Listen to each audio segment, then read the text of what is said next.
Hello everyone, सम्पूर्णमा नमस्कार। तपाईँहरू आराम कुशलै हुनुहुन्छ र म पनि आराम कुशलै छु।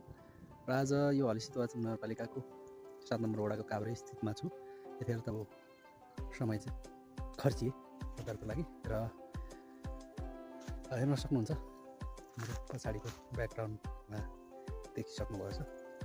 यहाँबाट देखिने दृश्यहरू तपाईँहरूलाई प्रस्तुत गर्न चाहन्छु है त। र देख्न सक्नुहुन्छ मौसम पनि एकदमै खुल्ला, कहीँ बादलहरू पनि देखिन्न, एकदमै राम्रो देखिरहेछ मौसम। त्यही भएर थोरै टाइम लिएर चाहिँ मैले भिडियो यसो गरी हिँडाउनु त भनेर निस्केको। मलाई फेरि हिमाल हेर्न एकदमै सानैदेखि चाहना हो र अहिले ठुलो भइसक्यो, बुझ्ने भइसक्यो। यो हिमाल चाहिँ देखियो भने चाहिँ मेरो मनमा चाहिँ एकदमै आनन्द फिल हुन्छ। त्यही भएर भिडियो सुट गरेँ है त मैले। देख्न सक्नुहुन्छ यहाँबाट चाहिँ विभिन्न ठाउँहरू पनि देख्न सकिन्छ। यो ठाउँबाट यो देखिएको पाइप चाहिँ खानेपानीको यो जुन सुक्खाले एकचोटि दुधकोसीबाट पानी लिफ्टिङ गर्ने भन्ने कुरा थियो, त्यसको पाइप हो यो बिछाइरहेको छ। यो चाहिँ माथि तुवाचुङ नजिकै छ, त्यसको आसपास ट्याङ्कीहरू बनाइएको छ। त्यसको पाइप हो, निकै गतिलो पाइप चाहिँ छ।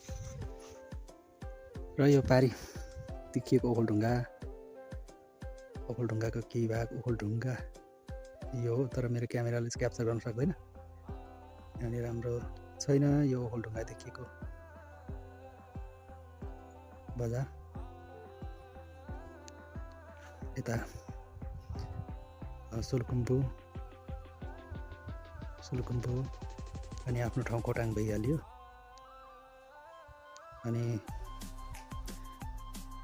उदयपुरको केही भूभाग पनि देख्न सकिन्छ यो ठाउँबाट चाहिँ। यो चिचिङ्गा एकदमै राम्रो ठाउँ लाग्छ मलाई, यो चिचिङ्गा भन्ने ठाउँ हेर्नु न। यो चिचिङ्गा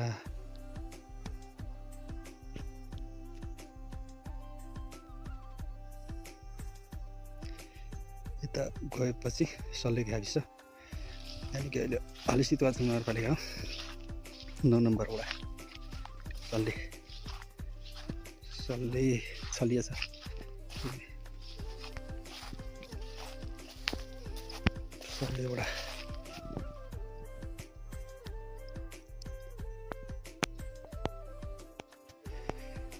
सल्ले वडा यहाँ पोखरी पनि छ सक्नुहुन्छ, तर क्यामेराले खासै काम गर्दैन।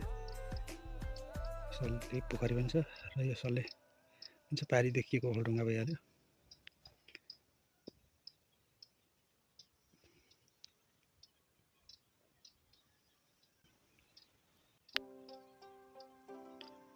ल है साथीहरू, यस्तो ठाउँ छ कि मलाई चाहिँ एकदम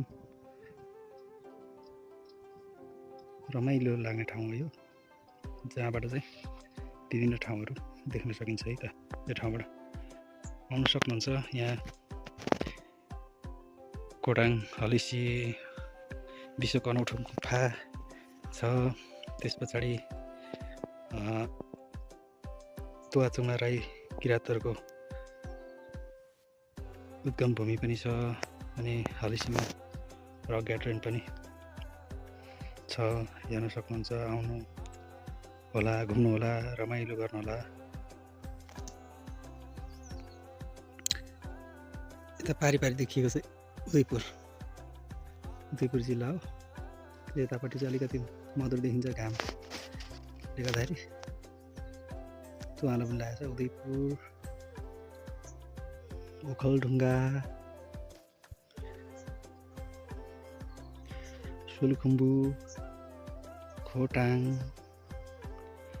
लगायत सम्पूर्ण जिल्लाहरू यहाँबाट चाहिँ देख्न सकिन्छ। रमणीय ठाउँ छ।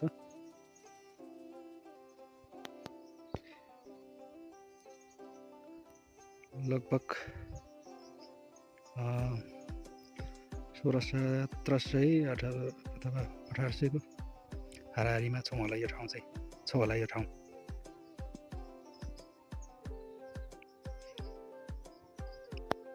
कति रमाइलो छ त हिमाललाई निहालेर हेर्न पाइयो यो ठाउँबाट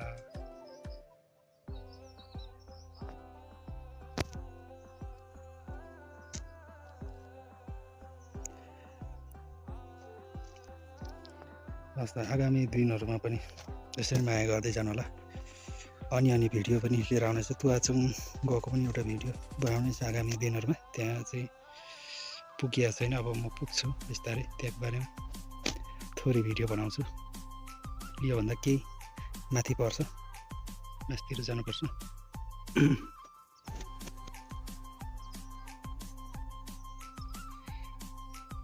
अनि माया गरिदिनु होला च्यानललाई सब्सक्राइब कमेन्ट सेयरहरू गरिदिनु होला धेरैभन्दा धेरै मायाको आवश्यकता छ तपाईँहरूको मायाले अझ प्रगति पाउनेछु भन्दै यतिखेर चाहिँ छुट्टिन चाहन्छु हस्त